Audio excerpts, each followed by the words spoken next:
अगर तुमको मैंने मोस्ट इंपोर्टेंट क्वेश्चंस करवा दिया, अब आपके माइंड में आ रहा होगा सर और संख्या गुणधर्म, और संख्या गुणधर्म के अंदर सारी चीजें आ जाती हैं। अब क्रिया दर में तुम्हें अब क्रिया का वेग, कोट निकालना, आणविकता, ये सारी चीजें तुम्हें पता होनी चाहिए। अवर सारणी तुम्हें आनी चाहिए, उसमें तुम्हें चाहिए अंसाल चाहिए, मोस्ट इंपोर्टेंट क्वेश्चन चाहिए। नहीं पता है तो मैं महारिविजन में स्टार्ट करूंगा तो वहाँ मैं सारी चीजें बता दूंगा। उतने ही टॉपिक तुम्हें कवर कर लेना है, और आपने बहुत एक्स्ट्रा भी पढ़ रखा है ना, उसको निकाल देना। देखो, हेलो बच्चों, नमस्कार, सत श्री अकाल जी, वालेकुम सलाम, राम राम, राधे राधे। कैसे सब? बढ़िया। आई होप आप सब एकदम मस्त होंगे, स्वस्थ होंगे, अपनी पढ़ाई को एकदम बेहतरीन तरीके से कर रहे होंगे। भाई देखिए, आप किताब पढ़े सारे, अभी बोर्ड एग्जाम को बहुत कम टाइम बचा हुआ है। बहुत कम टाइम में हमें सबसे ज्यादा इंपॉर्टेंट टॉपिक कौन से है? सबसे ज्यादा, क्योंकि पूरे चैप्टर को पढ़ना इम्पॉसिबल है, हम पढ़ ही नहीं सकते भाई। तो हमें कौन कौन से ऐसे टॉपिक हैं जो बहुत ज़्यादा इंपॉर्टेंट हैं, उनको पढ़ना है और बेपनाह तरीके से पढ़ना है। उतने टॉपिक अगर हम कवर कर लेते हैं तो इस बात की मैं गारंटी देता हूं कि उसके बाहर से कोई क्वेश्चन नहीं आएगा। ठीक है जी? तो क्या आप इतनी बात को लेकर रेडी हो?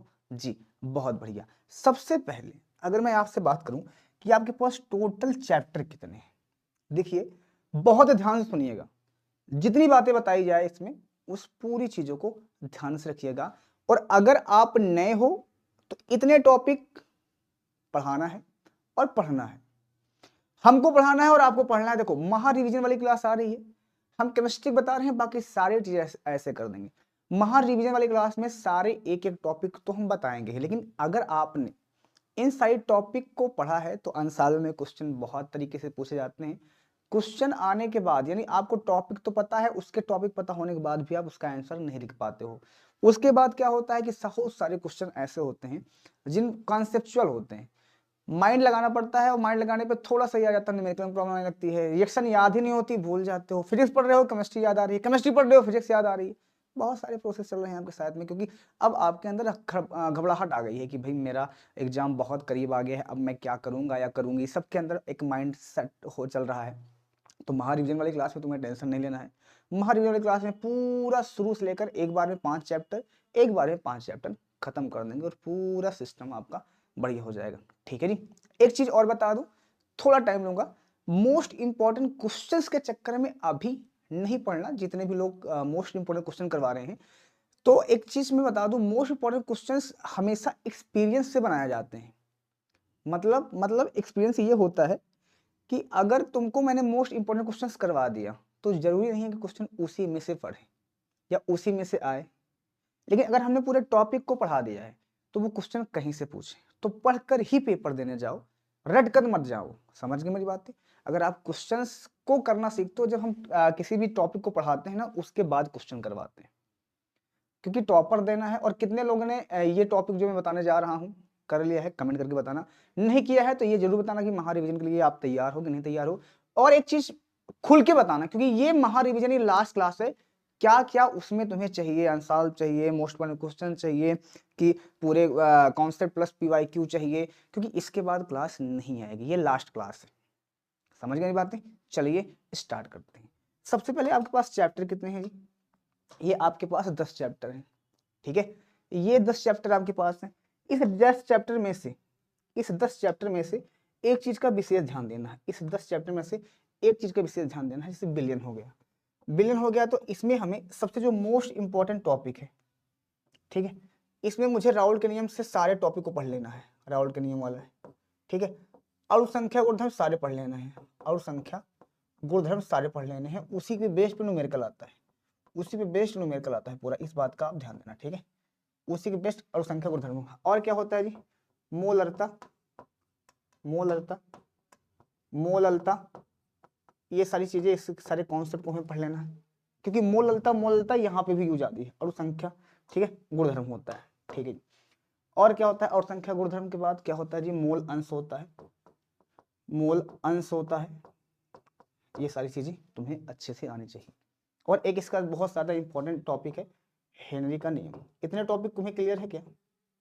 जल्दी बताइए भैया, इतने टॉपिक तुम्हें क्लियर होगा तो। बट अब आपके माइंड में आ रहा होगा सर, और संख्या गुणधर्म, और संख्या गुणधर्म के अंदर सारी चीजें आ जाती हैं, क्वथनांक कौनन, हिमांक कौनन, वाष्प दाब का अपेक्षित अवनमन, पराशरण दाब, ये उसी के अंदर आ जाते हैं।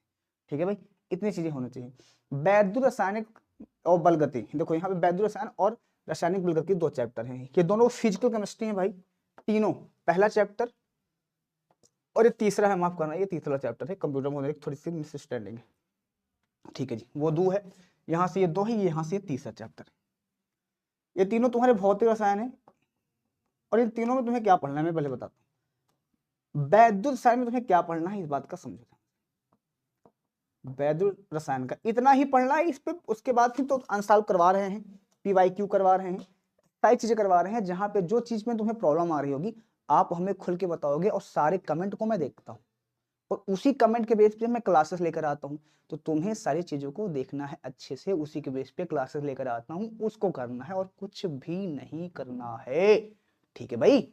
चलो, और एक हमारे पास है रासायनिक बलगत की, ठीक है, रासायनिक बलगत की देखते हैं कितने लोग तैयार हो, कितनी चीजें आपने कर रखा है। देखो भाई, इसमें और इसके तुम्हें शेल के बारे में पढ़ना है, शेल बोले तो चाहे वो वैद्युत अपघटनी हो, कहीं कहीं सेल लिखा, शायद लिखा होता है, कहीं कहीं सेल लिखा होता है, ऐसे बुक में अलग अलग तरीके से लिखा होता है, ठीक है जी, ऐसे होता है। उसके बाद तुम्हें वैद्युत अपघटनी सेल और वैद्युत रासायनिक सेल दोनों का एनोड कैथोड क्या होता है, ये सारी चीजें उसी के अंदर आ जाती हैं। इसी जब सेल पढ़ोगे ना, इसी के अंदर ऑक्सीकरण विभव आएगा, अपचयन विभव आएगा, इसी के अंदर तुम्हें वो गिब्स ऊर्जा मिलेगी, इसी के अंदर तुम्हें एनोड कैथोड सारी चीजें मिलेंगी इसी के अंदर, ठीक है, इसी के अंदर तुम्हें इलेक्ट्रोड विभव निकालने का सूत्र मिलेगा, सारी चीजें मिलेगा इसी के अंदर। उसके बाद हमारे पास क्या है जी, उसके बाद हमारे पास आ जाता है जी कोलराउस का नियम, ठीक है, फैराडे का नियम आ जाता है, क्या आता है, फैराडे का नियम इसी में आ जाता है, फैराडे का नियम, ये सारी चीजें इसी में आ जाती हैं। इतनी चीजें तुम्हें इसमें पढ़ना है। इसमें क्या होता है, रासायनिक बलगतकी में क्या पढ़ना है तुम्हें, अभिक्रिया की दर से रिलेटेड सारी चीजें पढ़ना है। इसके न्यूमेरिकल बड़े कॉन्सेप्ट होते हैं जी, न्यूमेरिकल बड़े अच्छे आते हैं इससे। तो अभिक्रिया की दर में क्या क्या, औसत वेग हो गया, ताक्षणिक वेग हो गया तुम्हारा, फिर प्रथम कोड की अभिक्रिया होगी, प्रथम कोड से सबसे ज्यादा न्यूमेरिकल पूछे जाते हैं, सबसे ज्यादा प्रथम कोड से पूछे जाते हैं न्यूमेरिकल हमेशा से। और फिर तुम्हें संकीर्ण ऊर्जा संघट्ट का सिद्धांत, ये सारी चीजें तुम्हें याद होनी चाहिए और पढ़े होनी चाहिए। संकीर्ण ऊर्जा और संघट्ट का सिद्धांत इतने तुम्हें याद होने चाहिए, तुम्हें इतनी चीजें पढ़ी होनी चाहिए, मतलब हर हाल में वो आना ही चाहिए, इफ बट उसमें चलेगा ही नहीं, ठीक है जी, इतनी बजे। अपक्रियक दर में तुम्हें अपक्रिया का वेग, कोट निकालना, आणविकता, ये सारी चीजें तुम्हें पता होना चाहिए, ठीक है। नहीं पता है तो मैं महारिविजन में स्टार्ट करूंगा तो वहां मैं सारी चीजें बता दूंगा, उतने ही टॉपिक तुम्हें कवर कर लेना है। और आपने बहुत एक्स्ट्रा भी पढ़ रखा है ना, उसको निकाल देना। देखो क्या पढ़ना है, सारी चीजें पढ़ने नहीं, क्या पढ़ना है ये इंपॉर्टेंट है तुम्हारे लिए, एग्जाम के लिए क्या इंपॉर्टेंट है इस पर बात करो। हमें पता है क्योंकि हम यूपी बोर्ड पे बात करते हैं, यूपी बोर्ड को पढ़ाते हैं, तो हमें पूरी तरह से पता है कि यूपी बोर्ड में एक्चुअल में क्या पूछा जाता है। किताब रटाना होगा तो किताब तुम खुद पढ़ लोगे, सारी चीजें पढ़ाना होगा तो कर लोगे। और हम ऐसी क्लास नहीं बनाते, सुनो ध्यान से, क्योंकि मैं पेवर यूपी की बात कर रहा हूँ, तो मैं इस बेस पे काम नहीं करता हूँ कि यूपी के साथ बिहार भी पढ़ा रहा हूँ, राजस्थान भी पढ़ा रहा हूँ, उत्तराखंड भी पढ़ा रहा हूँ, तो उसके बेस के हिसाब से आप इतना दिमाग लगा नहीं पाते हो। जब जो इंसान यूपी बढ़ा रहा होगा, हाउ कैन यू डिफाइन कि यूपी का क्वेश्चन और बिहार का क्वेश्चन, उत्तराखंड का क्वेश्चन सेम आएगा, नहीं होता। वो उस कैटेगरी से बनाता है कि इसमें बिहार वाले भी आ जाएंगे, यूपी वाले भी आ जाएंगे, राजस्थान वाले भी आ जाएंगे। सिर्फ यूपी के हिसाब से कन्वर्ट करो, यूपी के हिसाब से पढ़ो, ठीक है जी। बाकी कुछ दिक्कत नहीं है, सारी चीजें क्लियर हो जाएगी, ठीक है। एक कॉन्सेप्ट रखो कि हम यूपी के बेस पे सारा काम करेंगे। चलो जी, आगे हमारे पास क्या है जी, इतनी बातें क्लियर, हाँ जी। अब हम क्या करेंगे अच्छे से, इतनी चीजें तुम्हें आनी चाहिए। फिर हमारे पास ये हमारे पास है DNF ब्लॉक, पूरी तरह से कॉन्सेप्ट है, थ्योरी है पूरी तरह से इसकी, पूरी तरह से कॉन्सेप्ट है, मतलब पूरी तरह से इसमें थ्योरी होती है। जैसे सबसे पहले तुम्हें अवर सारणी पूरी आनी चाहिए, डी और एफ ब्लॉक लिए क्या क्या, अवर सारणी हमने पढ़ाया है इसको, लेकिन वन शॉट पे हम नहीं कराएंगे, पूरा महामारी रिवीजन में करवा देंगे, ठीक है। आवर्त सारणी तुम्हें आनी चाहिए, आवर्त सारणी के साथ, सुनो, आवर्त सारणी आनी चाहिए, आवर्त सारणी के साथ तुम्हें पूरा डी ब्लॉक का अच्छा नॉलेज होना चाहिए, डी ब्लॉक का कॉन्सेप्ट पूरा पता होना चाहिए, तब थ्योरी रटना मत। अगर थ्योरी तुमने रट दिया ना तो दिक्कत हो जाएगी, रटना मत, समझ लो, टाइम है, बहुत टाइम है। अभी 8 मार्च को पेपर है केमिस्ट्री का, मतलब फिजिक्स केमिस्ट्री बहुत लास्ट में।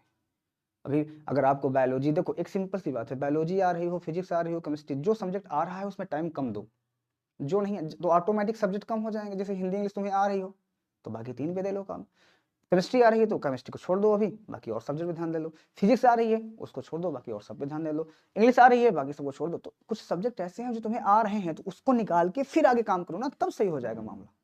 ठीक है जी, चलो बहुत बढ़िया। उसके बाद हमारे पास उपशास्त्र सर्जरी होगी, ये मोस्ट इंपॉर्टेंट, इसमें सारे टॉपिक पढ़ना है भाई, ये मोस्ट इंपॉर्टेंट, इसमें सारे टॉपिक पढ़ना होता है हमें, सारे इंपॉर्टेंट।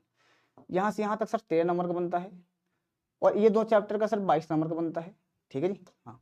और रही बात इसकी, सिर्फ ये हमारे पास सर 5 चैप्टर, ये जो हमारे पास 5 चैप्टर हैं बेटा, ये हमारे पास जो 5 चैप्टर है ना, वो क्या करते हैं बताता हूँ तुम्हें। ये जो हमारे पास 5 चैप्टर है, इसमें सब की जितने नाम देख रहे हो तुम, हेलो एल्केन, हेलो एरिन, इसकी विरेचन की विधियां कम से कम 3, विरेचन की विधियां, विरेचन मतलब निर्माण, विरेचन की विधियां मतलब निर्माण, और इसकी रासायनिक अपक्रिया कम से कम, रासायनिक अपक्रिया कितनी, कम से कम जी 4, और इसके भौतिक गुण और रासायनिक गुण तुम्हें पता होना चाहिए, भौतिक गुण रासायनिक गुण तुम्हें पता होना चाहिए। समझ गए मेरी बातें, भौतिक गुण रासायनिक गुण तुम्हें पता होना चाहिए। समझ गए मेरी बातें, ठीक है जी। उसके बाद सेम जो है एल्डिहाइड हो गया, कीटोन हो गया, कार्बोक्सिलिक, तो इसकी विरेचन विधियां भी, इसकी विरेचन विधियां, इसकी विरेचन निर्माण की विधियां, इसकी रासायनिक अपक्रिया, इसकी रासायनिक अपक्रिया, इसकी रासायनिक अपक्रिया और भौतिक गुण, ये पता होना चाहिए। इनका उपयोग, इनका जैव और एक तरह का बायोलॉजी चैप्टर है, इन चारों की मैं बात कर रहा हूँ। एमीन बात आ गई तो एमीन के निर्माण की विधियां तुम्हें पता होनी चाहिए, कम से कम 2 से 4, भौतिक गुणिया, और तुम्हें रासायनिक अभिक्रिया भी पता होना चाहिए सबकी। और मैंने इस पर बहुत अच्छे से काम किया है, लेकिन अब टाइम नहीं है तुम्हें वन शॉट करने का। अगर वन शॉट करोगे 10 चैप्टर हैं, मान लो मैं हर 3-3 घंटे का एक चैप्टर बनाया हूँ, 3-3 घंटा एक एक चैप्टर को पढ़ाया हूँ, सपोज कर लो, तो फिर कितने घंटे गए तुम्हारे, 10-3-30 हो गए। तो इधर मैं क्या कर रहा हूँ, इधर मैं वो चीज़ें पढ़ाने आ रहा हूँ कि 10 घंटे नहीं पढ़ाना, 8 घंटे लूंगा, 6 घंटे में तो नहीं, लेकिन 7 से 8 घंटे लूंगा, कवर करूँगा। तो तुम्हारे टाइम को मैं मैनेज कर रहा हूँ, और साथ में क्वेश्चन करते चलेंगे, तब तुम्हें समझ में आएगा कि क्वेश्चन किस तरह से पूछा जाता है और किस तरह से हम किसी भी चीज़ को अच्छे से मैनेज कर सकते हैं। समझ गए मेरी बातें, इस तरह से तुम्हें काम करना और इस तरह से अपने आप पे बना के रखनी है सारी चीज़ें। चलिए जी, आगे बढ़ता हूँ मैं, आगे बढ़ता हूँ, ठीक है भाई, ठीक है। तो ये हो गया एल्डिहाइड एवं कीटोन और कार्बोक्सिलिक, हमारे पास सेम चीजें, इतनी टॉपिक्स को तुम्हें यहाँ पे कवर कर लेना है, बाकी बात छोड़ दो। हाँ, एक चीज और, किसी के पास मान लो क्वेश्चन बैंक हो, अरिहंत मास्टरमाइंड हो, विद्या हो, राजीव हो, जो भी हो, उसका एक छोटा सा फास्ट ट्रैक रिवीजन दिया होता है, दिया है, अगर उसको देख तो उससे कुछ चीजें अपनी मिलती जुलती हैं, मतलब वो हमारे लिए थोड़ा इंपॉर्टेंट हो सकता है, क्वेश्चन करने के बेस पे भी और इम्पोर्टेंट हो सकता है, तो उसको भी आप पढ़ाना चाहो तो पढ़ सकते हो, लेकिन उसके बेस पे क्वेश्चन कैसे बनते हैं वो हम ही बता सकते हैं। तो बिल्कुल एकदम मस्त तरीके से, टेंशन मत लीजिए, मिलते हैं आपको बहुत बढ़िया महारीजनल क्लास में। तो तब तक के लिए bye bye, take care and love you सभी को। ठीक है बच्चा पार्टी, चलो बाय।